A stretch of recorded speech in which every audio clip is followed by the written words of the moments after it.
Hey Catholic Lady. Yep, that's me. Welcome to the second video in the Hey Catholic Lady video series. I am an ordinary lady with an extraordinary desire to spread the gospel of Jesus Christ and His church, the Catholic Church. And the way I do this is through 10-minute informative and entertaining videos to inspire you, the viewer, to learn more about the Catholic faith and hopefully research it on your own. So as you recall, in video number 1, I threw out a challenge to everybody to research one of 3 popes, find out a fun fact, and share it with someone. The 3 popes you were to choose from included Pope John Paul II, who is now a saint, also Pope Emeritus Benedict XVI, and our current Pope Francis. Well, I'm happy to report that 2 of my viewers gave me some feedback to let me know that they found a fun fact about Pope Francis. It happened to be the same fun fact. Were you aware Pope Francis was a bouncer? Isn't that wild? Specifically, he was a bouncer at a club in Buenos Aires. I think that's great. Can you imagine if you were one of the people he threw out of the club way back when you were trying to sneak in or you were underage, whatever the case was? I think that's so funny. So thank you to both ladies, Megan and Catherine, who shared that fun fact with me. I love your feedback. Thanks again. Now, I did check my Poll Daddy results on my website, which is heycatholiclady.com, and you, the viewers, voted on what topic you would like me to cover this time.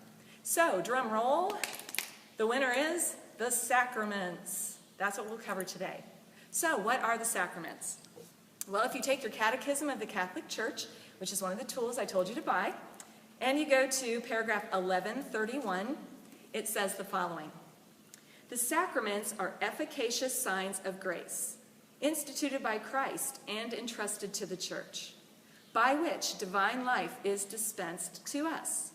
The visible rites by which the sacraments are celebrated signify and make present the graces proper to each sacrament.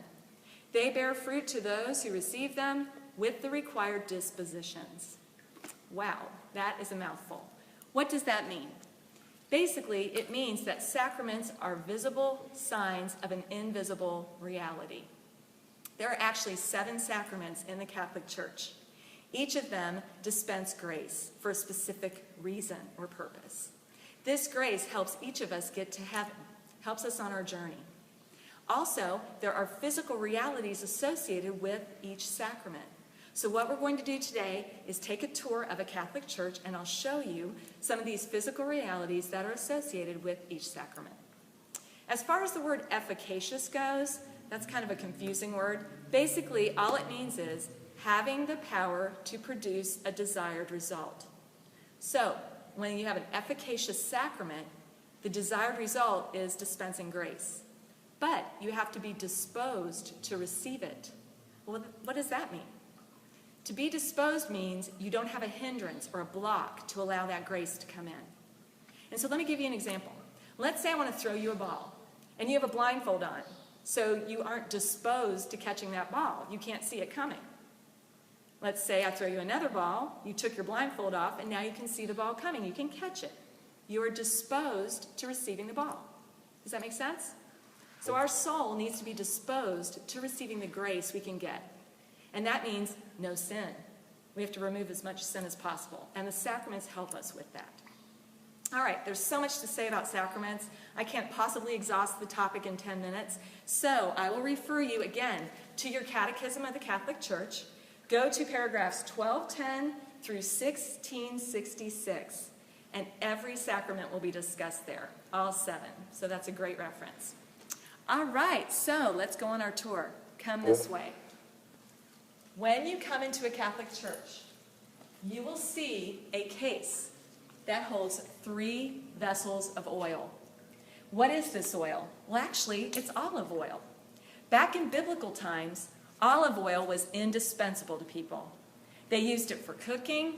They used it for medicinal purposes. It had healing properties, so everyone had olive oil.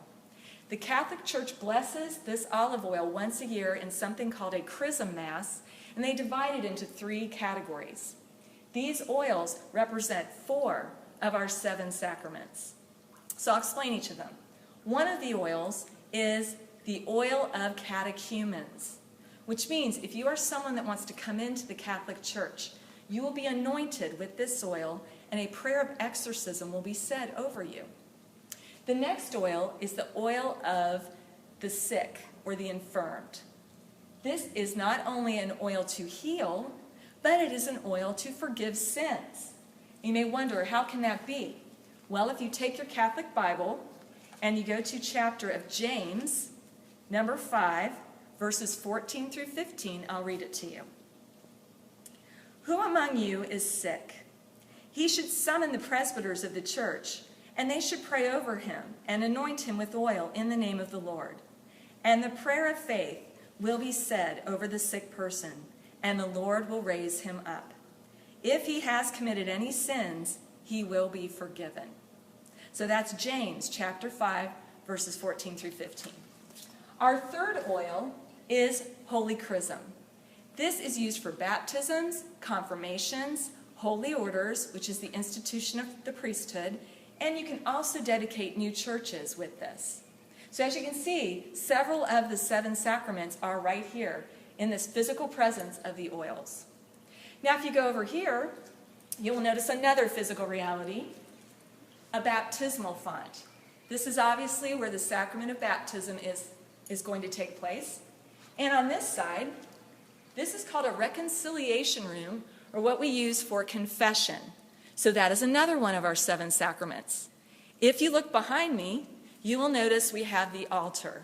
And this is where the sacrament of matrimony takes place, as well as the Eucharist, where the priest confects the Eucharist, or what we also call Holy Communion.